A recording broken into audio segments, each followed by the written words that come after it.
Miles. Test Miles, like NASCAR, but with one right turn. TestMiles.com.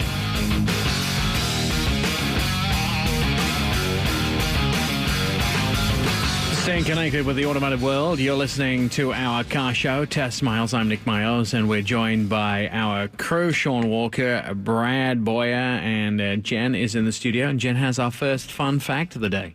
First fun fact of the day is the first mobile-originated mobile phone originated with Bell Systems and was used in St. Louis in June 17th of 1946. It weighed 80 pounds and only had 3 channels for all users. Oh, how was it, Brad? It wasn't bad. I came in from World War II and then just continued on with that. Instead of the radio. Yeah, it was a little like radar. All right. Can you imagine those phones? What?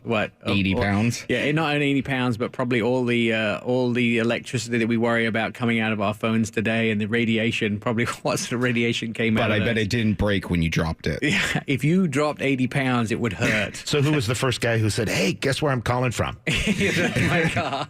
That's hilarious. Shaun, what were you driving this week? I was driving the Kia Forte Koup SX, and it's a turbocharged 1.6 liter, that has 201 horsepower, gets 35 miles highway. And it's a fun little car.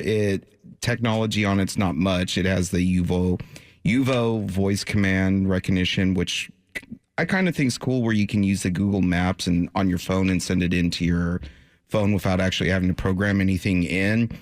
Its only competition that I could find coupe-wise is the Honda Civic. Comes in an EX and XS, but you can also get it in a sedan or a hatchback, the Kia Forte 5. Zippy little car around town. It's quick. It's fun to drive. I mean, it's a little car. The only downside I have with it is basically I wish the styling was a little bit more aggressive like some of the other cars are coming out with now. It's a little plain on the outside. Gonna be a new one. I know. New one coming soon. I'm excited for it. I was even excited for this. I really enjoyed it because there's a lot of room inside once you get in for it being so little outside. Starting price is $19,890. The one I was driving was $26,435. They will be building them in their new plant in Mexico, and they will have a competitive vehicle to the STI coming soon. So we'll see how that goes for them, the Forte. That's exciting. Now, Kia needs a sports car. Although I'm a little bit worried after Donald Trump went after Ford this week for them opening a factory, how he would like to go after Kia, although he really can't go after them because they're not an American brand. But we'll see that they potentially are exporting jobs to Mexico out of the U.S. because the other place for that factory would be the U.S., and that's where the cars are going to end up. Just fodder for political thought coming up this week. I'm sure somebody else will have a jab at them for that. All right, so what's been going on this week? Well, this week and the coming week in Shelton, Washington, the top automotive journalists gather to choose the Northwest Outdoor Activity Vehicle of the Year. The event is known as Mudfest. It's a 3-day event. It includes both on- and off-road courses and a grueling extreme off-road course as well. John Vincent is here from the U.S. News and World Report. He is a member of the Northwest Automotive Press Association. He joins us this morning. John, how many vehicles will take part in this year's event? We're hoping 27, although we've heard that 1 or 2 might drop out in the next couple days. Yeah, they're shipping these cars from all over the country, so sometimes they don't actually arrive on time. It's at the Ridge Motorsports Park. It's a first for the association to have it there. It is. The Ridge Motorsports Park is a fairly new motorsports facility up in Shelton, Washington, with a lot of potential for a lot of different kinds of events. It's a really nice facility. They're doing track racing with cars and with motorcycles. They're building you a special off-road course for this. I'm a little concerned that Rusty Gill, who owns or is a partner in the property, Rusty, he builds roads. That's what he does for a living. One of his companies builds roads. This guy has more outdoor equipment than many companies. I can just imagine the holes he's digging for you guys to get your cars into. He has some really big toys, yes. So there'll be an extreme off-road course. Tell me a little bit about the categories of vehicles, how you divide them up, and what sort of testing they go through. Well, we have about 6 categories. Mainstream SUVs, compact SUVs, and then luxury large and compact SUVs, and then an extreme capability category for the heavy-duty off-road vehicles like the Wrangler and the Range Rover and a few others. And the Power Wagon and those type of things. Things that for all-wheel drive that can get through sort of 9-10 inches of water without any trouble. Actually, beyond the all-wheel drive, but the true four-wheel drives.